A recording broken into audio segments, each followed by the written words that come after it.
Hello दोस्तों, स्वागत आप सभी का मेरे यूट्यूब चैनल द संजय में। दोस्तों, एक नई सीरीज से बात करते हैं समावेशी शिक्षा, विशेष शिक्षा व्यवस्था और एकीकृत शिक्षा व्यवस्था। यहाँ से कंपलसरी आपको क्वेश्चन 3 से 4 मिलने के पूरे चांस हैं। समावेशी शिक्षा अगर हम सीटेट में पढ़ते हैं तो एक इसका शाब्दिक अर्थ पूछा जाता है कि समावेशी शिक्षा किसे कहते हैं, लेकिन यूपी टेट और सुपर टेट में पढ़ते हैं तो इसका एरिया थोड़ा बड़ा होता है। तो दोस्तों, वीडियो शुरू करते हैं। अगर आप हमारे चैनल पर नए हैं तो हमारे चैनल को सब्सक्राइब करें और बेल आइकन ऑल को प्रेस करें, जिससे आने वाली वीडियो का नोटिफिकेशन आपको मिलता रहे। ठीक है दोस्तों, वीडियो शुरू करते हैं। तो एक एक करके हम पढ़ेंगे। तो सबसे पहले हम पढ़ते हैं दोस्तों समावेशी शिक्षा, फिर उसके बाद पढ़ेंगे विशेष शिक्षा और फिर उसके बाद पढ़ेंगे एकीकृत शिक्षा व्यवस्था। तो सबसे पहले समावेशी शिक्षा देखते हैं। तो इसके हम विकास की बात करें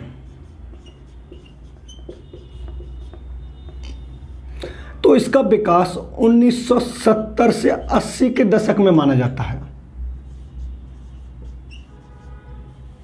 कहां पर? भारत में। यानी 1970 और 80 के बीच में समावेशी शिक्षा को देखा गया था। ठीक है।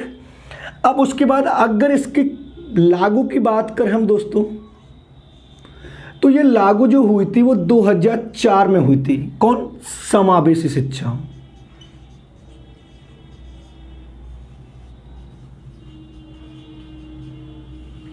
लागू कब हुई थी? 2004 में हुई थी। ठीक है दोस्तों। अब उसकी बात करते हैं, इसकी जो देख रेख करती है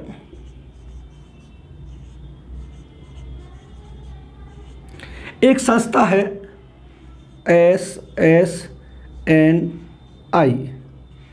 ये एक संस्था है जिसने पहली बार समावेशी शिक्षा पर बल दिया 1970 और 80 के दशक में भारत में, लेकिन अगर लागू की बात करें तो 2004 में हुई थी। ठीक है दोस्तों। अब SSNI की बात करें, SSNI तो इसकी फुल फॉर्म है दोस्तों स्पेस्टिक्स सोसाइटी और नॉर्दर्न इंडिया। इसकी फुल फॉर्म क्या है? स्पेसिफिक सोसाइटी नॉर्दर्न और इंडिया। अगर ये पूछे समावेशी शिक्षा में शिक्षक छात्र अनुपात,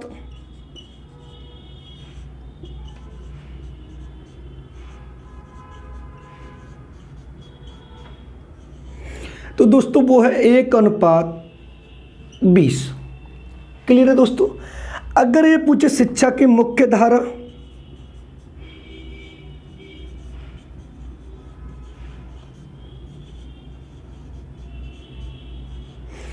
तो दोस्तों अगर पुरानी की बात करें हम तो पुरानी थी 6 से 14 वर्ष। ये थी ओल्ड यानी पुरानी। अब दूसरी होगी दोस्तों 3 से 18 वर्ष तक। ये है नई। जो नई शिक्षा नीति आई है 2020 में डॉक्टर कस्तूरी रंगन की अध्यक्षता में, तो उन्होंने इसको बढ़ाकर इतना कर दिया है। अगर ये तो हुआ सामान्य बालक के लिए, अगर विकलांग बालक की हम बात करें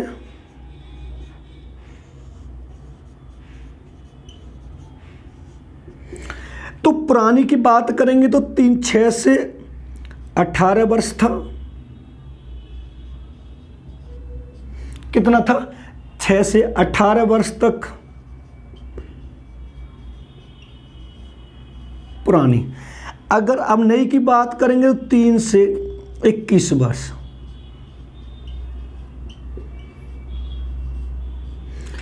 ये समावेशी शिक्षा का एक थोड़ा इंट्रोडक्शन है। अगर ये पूछे कि समावेशी शिक्षा को देखा कब गया था, यानी शुरुआत कब हुई, तो 1970 और 80 के दशक में भारत में। संस्था का नाम पूछे तो SSNI संस्था है, जिसकी फुल फॉर्म क्या है? स्पेसिफिक सोसाइटी और नॉर्दर्न इंडिया। अगर ये पूछे कि भारत में समावेशी शिक्षा को लागू कब किया गया था, तो 2004 में। संस्था का नाम पूछे तब भी यही संस्था लगानी है आपको, स्पेसिफिक सोसाइटी और नॉर्दर्न इंडिया। अब ये पूछे कि समावेशी शिक्षा में शिक्षक छात्र अनुपात कितना रखा जाता है दोस्तों, तो 1:20 रखा जाता है।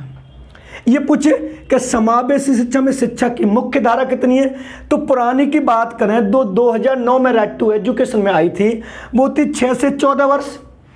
ये थी कब, 2009 में राइट टू एजुकेशन। क्लियर है।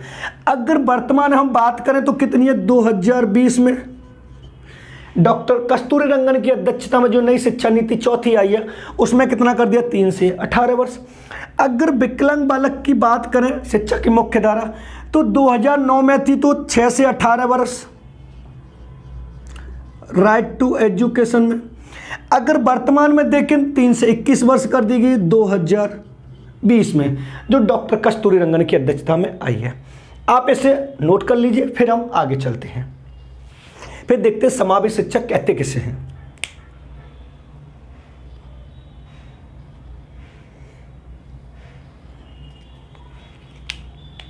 यहां से आपको क्वेश्चन मिलने के पूरे पूरे चांस रहते हैं।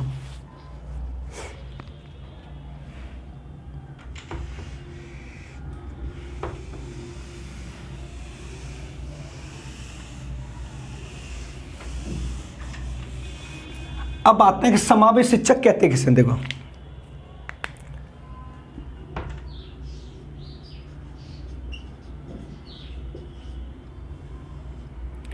समावेशी शिक्षा से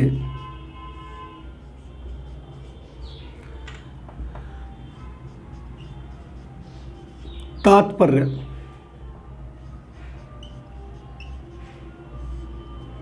बालक किसी भी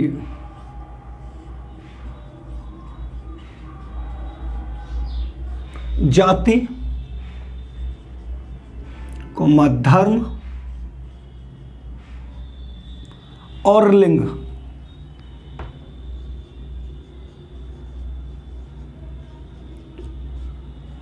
आदि का हो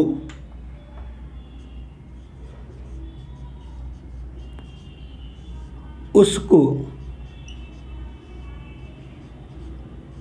ध्यान में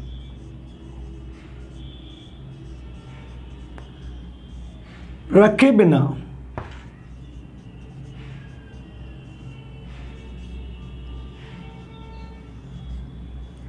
शिक्षा की मुख्य धारा में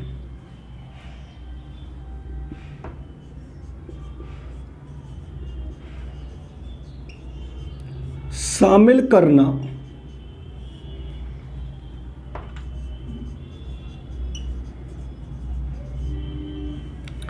समावेशी शिक्षा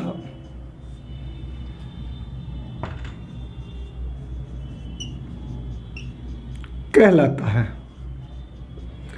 यानी बालक किसी भी जाति का हो, धर्म का हो, लिंग का हो, समुदाय का हो, गरीब हो, अमीर हो, उसको ध्यान में रखे ना बिना, हमें उससे कोई मतलब नहीं है, शिक्षा की मुख्य धारा में शामिल करना समावेशी शिक्षा कहलाता है।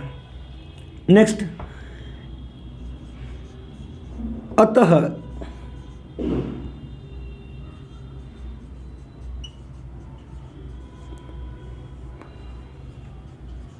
समावेशी शिक्षा में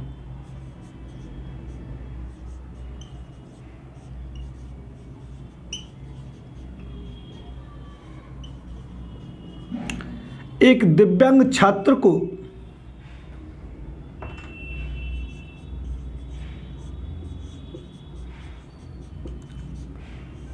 एक सामान्य छात्र के साथ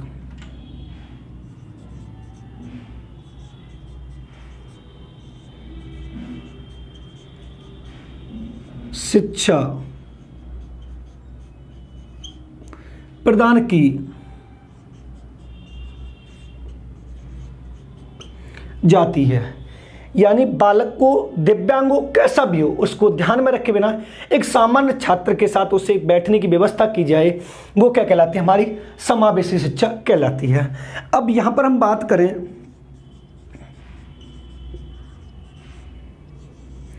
समावेशी शिक्षा के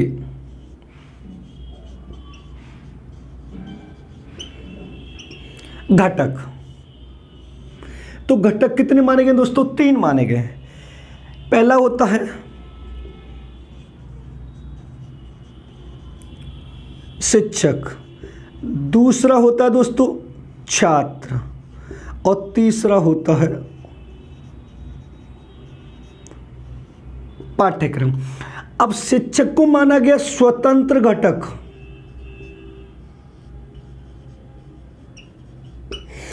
छात्र को माना गया आश्रित घटक,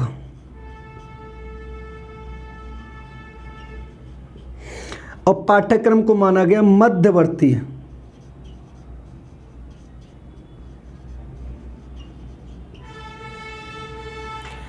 ये है इसका थोड़ा अर्थ, देखो समझो।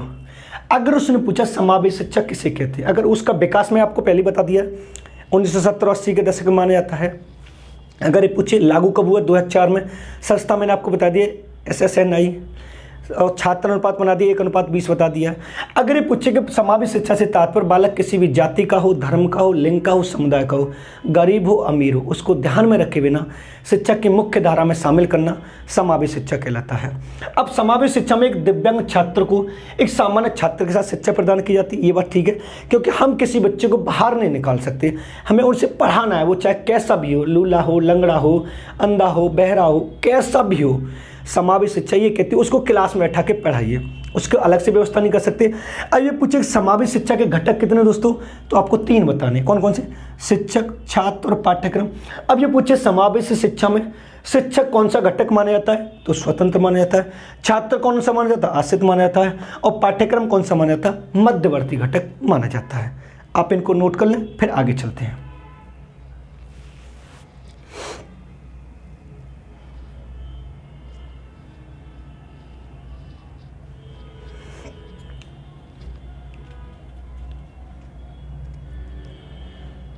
आगे चलते हैं दोस्तों।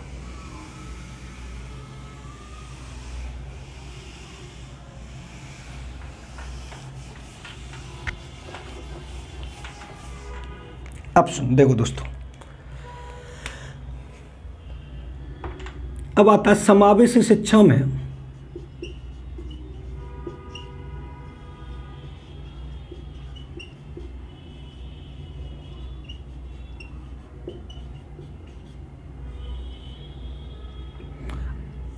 अनुदेशन।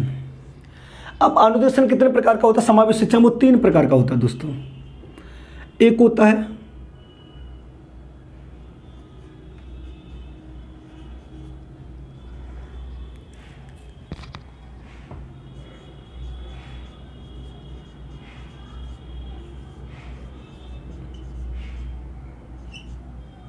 समायु शिक्षण,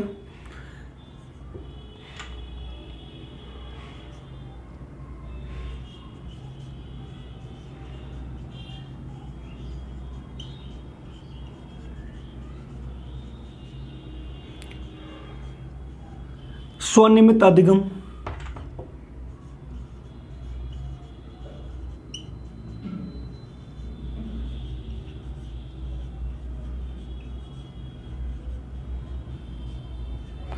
विविधतापूर्ण अधिगम। अब समायु शिक्षण को दोस्तों 2 भागों में बांटा गया है।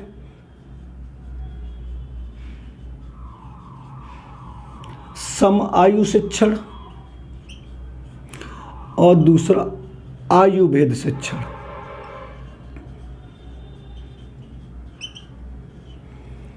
यानी समावेशी शिक्षा में ये भी कुछ न कुछ सूचना प्रदान करते हैं। अब सबसे पहले हम बात करें समायु शिक्षण की।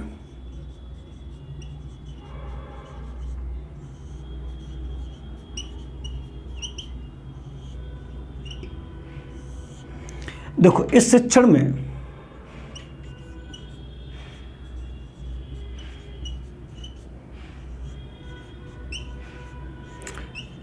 एक छात्र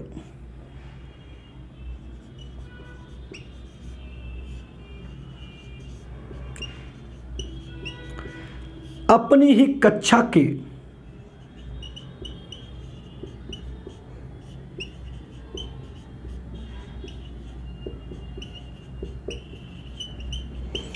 छात्र को पढ़ाता है और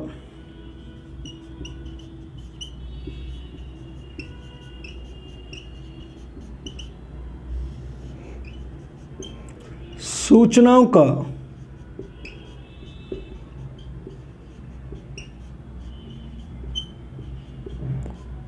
आदान प्रदान करता है।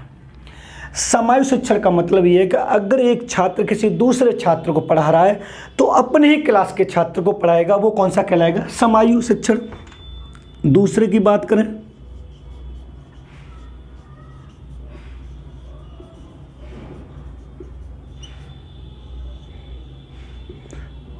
आयुर्वेद शिक्षण।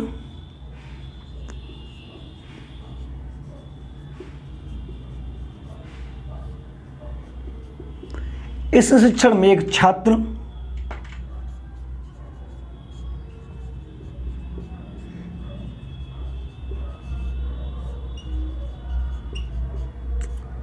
अपनी कक्षा से निम्न कक्षा के छात्र को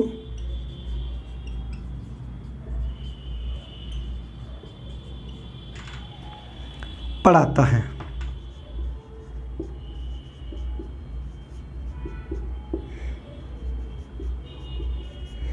और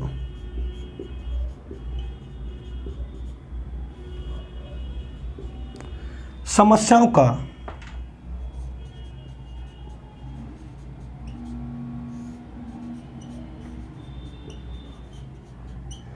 समाधान करता है।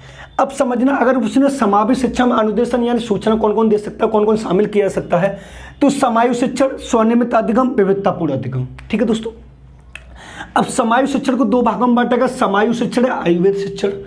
अब समायु शिक्षण उसे कहते हैं जब एक छात्र अपनी ही कक्षा के दूसरे छात्र को, यानी जिस क्लास में हम पढ़ रहे हैं, अपने दोस्त को पढ़ाता है, वो समायु शिक्षण कहलाता है।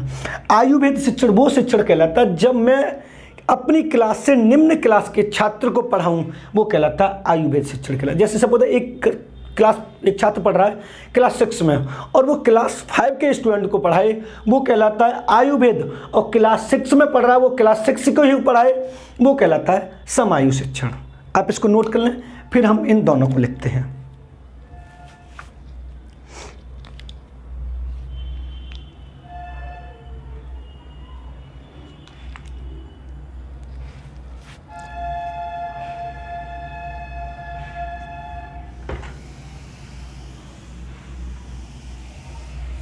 देखो, अब दूसरा था दोस्तों स्वनियमित अधिगम।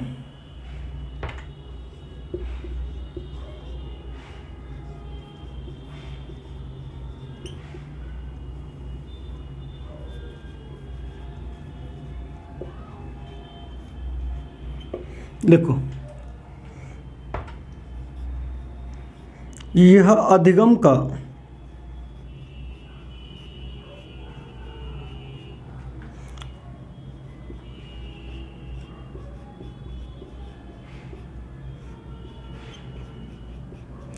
एक ऐसा प्रकार होता है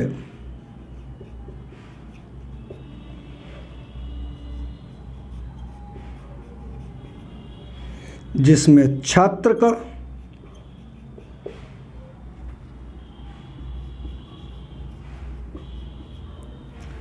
सीखने पर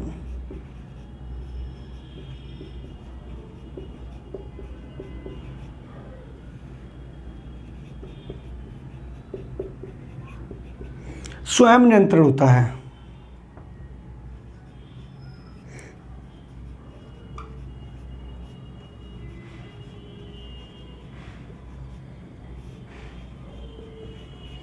वह अपने अधिगम को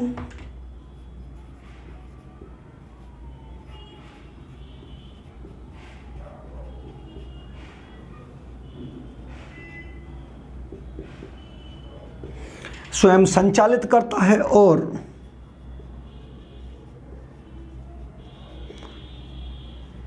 स्वयं ही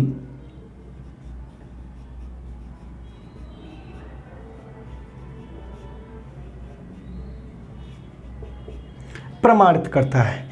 यानी स्वनियमित अधिगम ये कहलाता है दोस्तों कि सपोज एक स्टूडेंट सीख रहा है तो स्वयं ही संचालित करेगा, स्वयं ही सही करेगा, स्वयं ही गलत करेगा, यानी उसके ऊपर किसी का बंधन नहीं होता। देखो, इस अधिगम में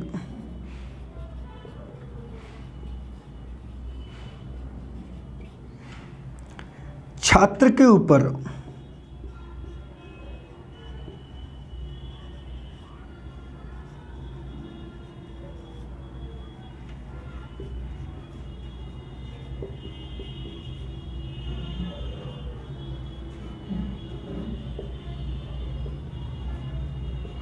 किसी का नियंत्रण नहीं होता है, यानी स्वयं ही वो सब कुछ करेगा और किसी का वो नहीं होगा। वो कौन सा कहलाता है? स्वनिर्मित अधिगम कहलाता है। तीसरा दोस्तों हम बात करते हैं विविधतापूर्ण अधिगम।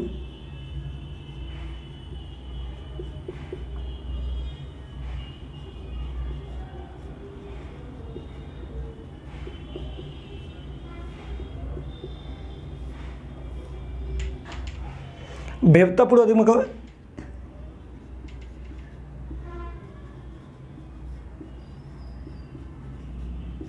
इस अधिगम में छात्र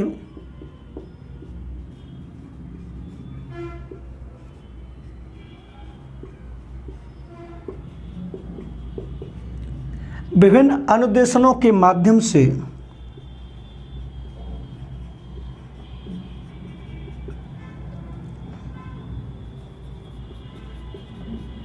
शिक्षा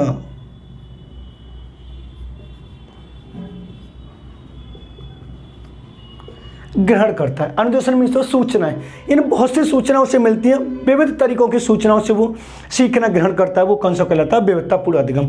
स्वनिर्मित अधिगम क्या कहलाता है? कि जिसका छात्र स्वयं सीखता हो, उसके सीखने की परिस्थितियों में स्वयं का कंट्रोल हो, वो कौन सा कहलाता है? स्वनिर्मित अधिगम कहलाता है। आप इसको नोट करें, फिर आगे चलते हैं दोस्तों।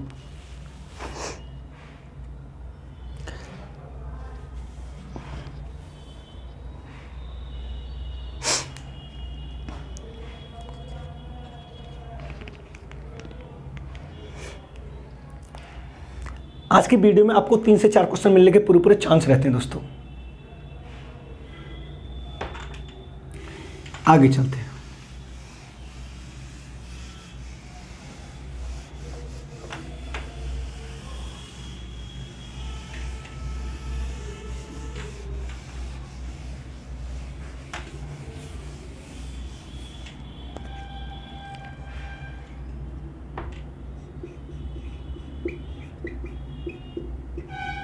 देखो,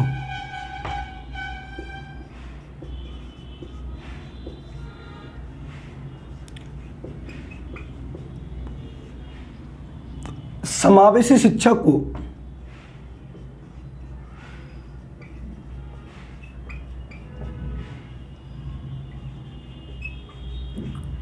विकसित करने के लिए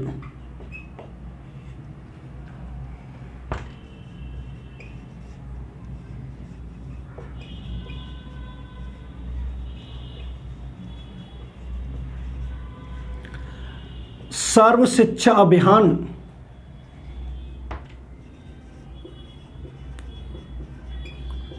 की स्थापना 2001 में की गई। यानी समावेशी शिक्षा को विकसित करने के लिए, उसे आगे बढ़ाने के लिए, उसे लागू करने के लिए, उसे प्रोत्साहित करने के लिए सर्व शिक्षा अभियान की स्थापना 2001 में की गई, जिसने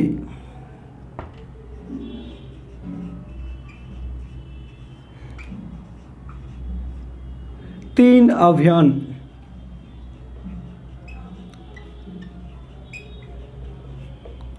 चलाए। देखो, सर्व शिक्षा अभियान यानी SSA, इसके कौन से हैं? देखो, पहला शिक्षा गारंटी स्कीम,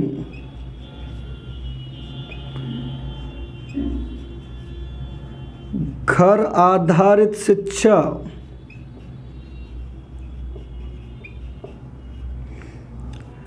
वैकल्पिक शिक्षा प्रावधान।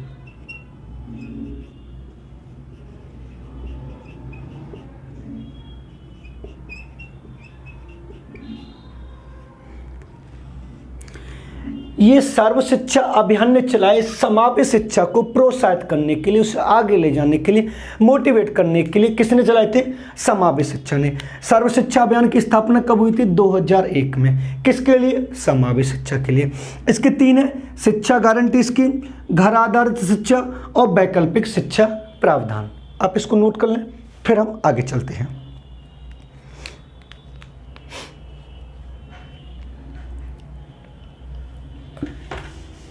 अब आती है दोस्तों समावेशी शिक्षा, यहां तक है।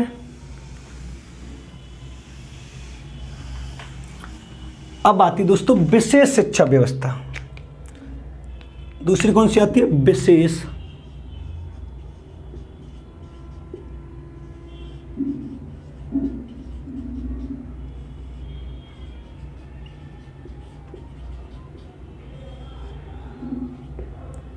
शिक्षा व्यवस्था।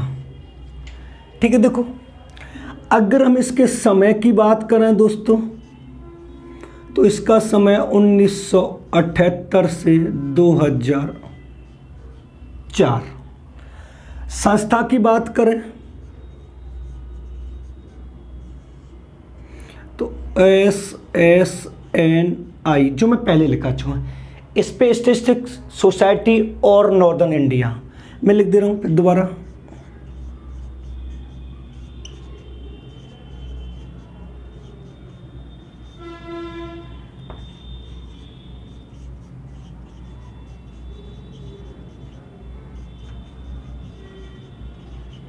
ये संस्था संभालती है। अब विशेष शिक्षा व्यवस्था कहते किसे हैं? अगर ये संबंधित पूछिए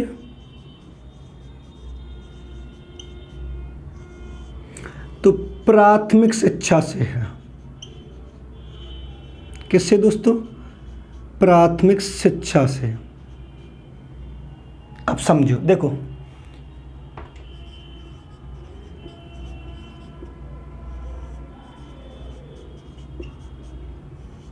विशेष शिक्षा व्यवस्था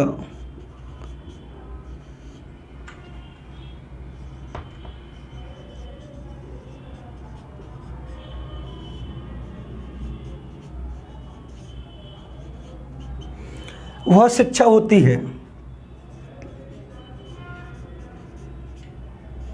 जिसमें एक दिव्यांग छात्र को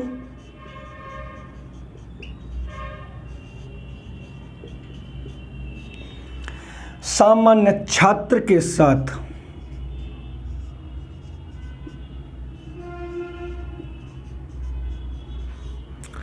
पढ़ने की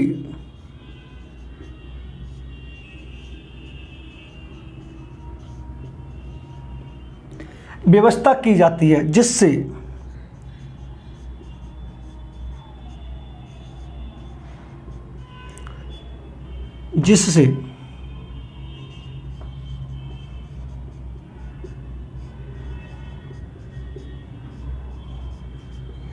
दिव्यांग छात्र में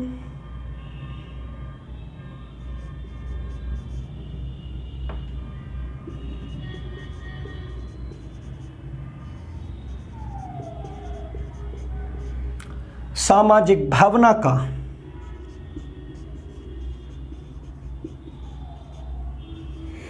विकास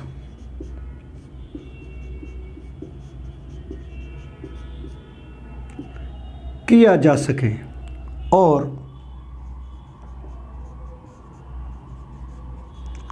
उसे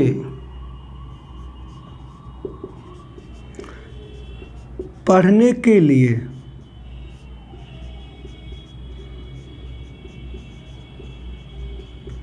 प्रोत्साहित किया जा सके। यानी विशेष शिक्षा व्यवस्था अगर ये पूछे इसका समय कितना है दोस्तों, तो 1978 से 2004। वही संस्था है संबंधित किससे? प्राथमिक शिक्षा से। अब विशेष शिक्षा व्यवस्था किसे कहते हैं? यानी एक दिव्यांग छात्र के लिए, यानी एक दिव्यांग छात्र एक सामान्य छात्र के साथ पढ़ने के लिए जो व्यवस्था की जाती है, यानी एक प्रबंध किया जाता है, वो शिक्षा व्यवस्था कहलाती है, जिससे एक दिव्यांग छात्र में एक पढ़ने सामाजिक भावना का विकास किया जा सके और उसे पढ़ने के लिए मोटिवेट किया जा सके। उसे ऐसा ना लगे कि मेरा कुछ नहीं होने वाला, मैं इनसे सबसे अलग हूँ। उन्हें सबके साथ रहने की एक भावना का विकास किया जा सके। वो कौन सी शिक्षा व्यवस्था कहलाती है? विशेष शिक्षा व्यवस्था कहलाती है। आप इसे नोट कर लें, फिर आगे चलते हैं दोस्तों।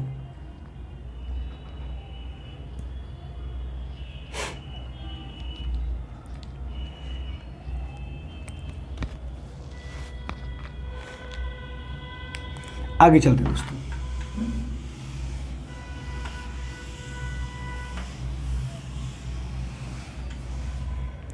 अब ये पूछता है कि विशेष शिक्षा व्यवस्था कितने प्रकार की होती है, तो दोस्तों इसको 3 भागों में बांटा गया है। कितने भागों में बांटा गया? 3। देखो पहला,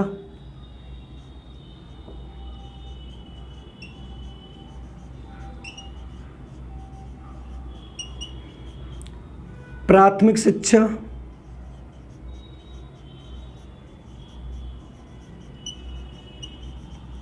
औपचारिक शिक्षा, और तीसरी है दोस्तों अनौपचारिक शिक्षा।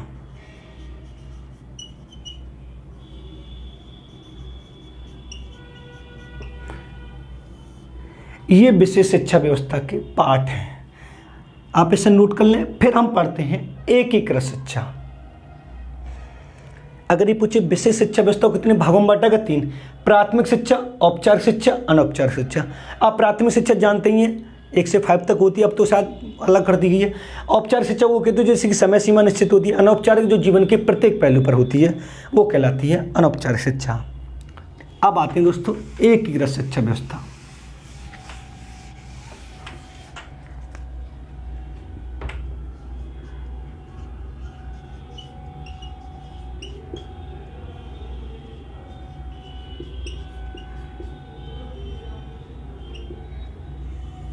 देखो, इसके समय की बात करें दोस्तों तो 1995 से 2004। संस्था की बात करें तो SSNI। ठीक है दोस्तों, संबंधित किससे है?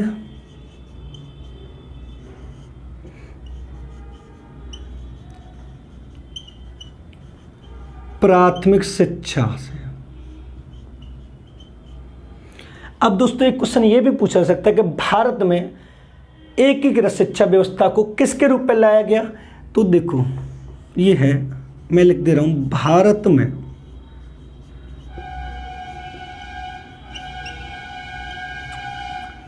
एकीकृत शिक्षा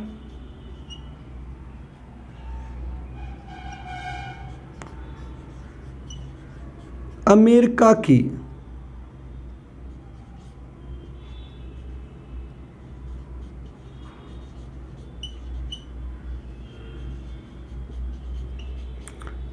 प्राथमिक शिक्षा का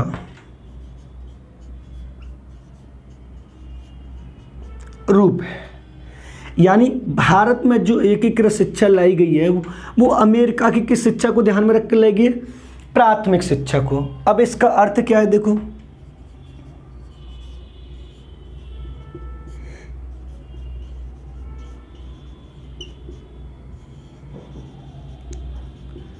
एकीकृत शिक्षा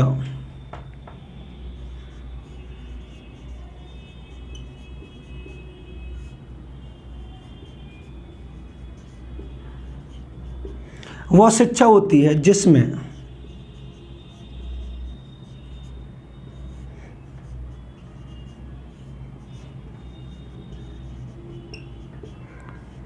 एक दिव्यांग छात्र को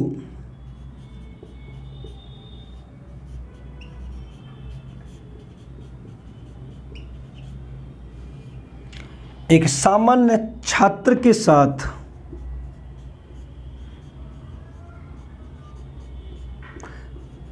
पढ़ाया जाता है, जिससे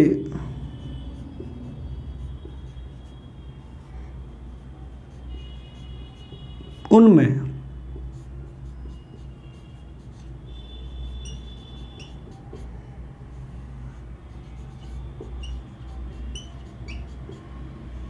की भावना पाई जाती है।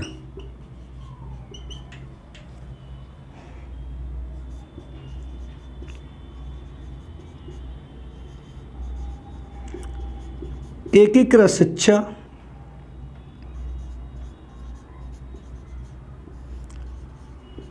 प्रत्येक छात्र में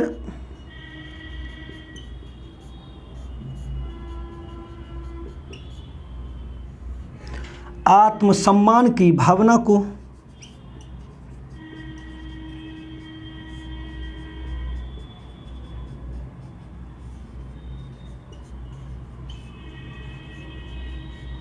जागृत करती है।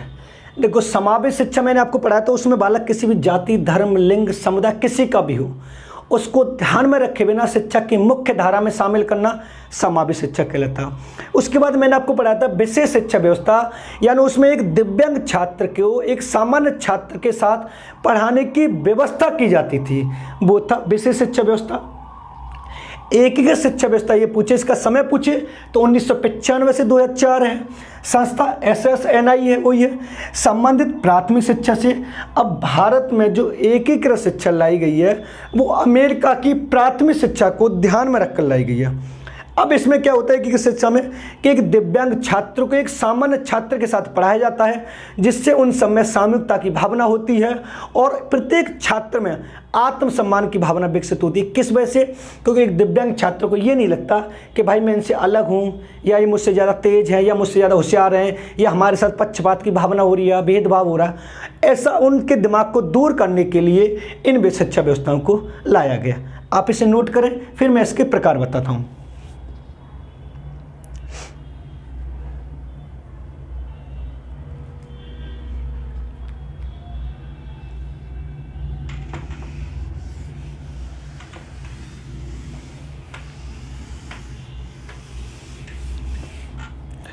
अब इसके प्रकार की बात करें दोस्तों हम, तो इसके भी प्रकार 3 हैं। पहला,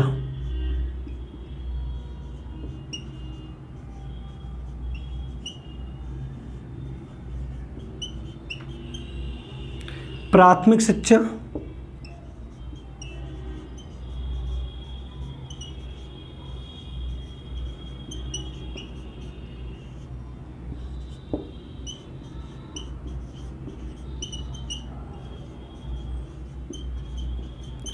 तृतीयक शिक्षा।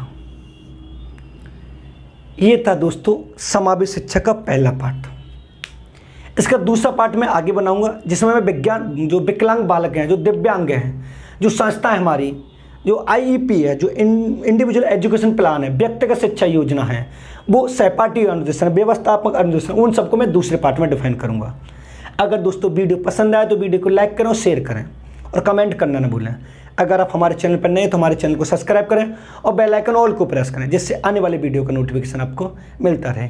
ये था समावेश शिक्षा का पहला पार्ट। दूसरा पार्ट में नेक्स्ट वीडियो में बनाऊंगा। धन्यवाद दोस्तों।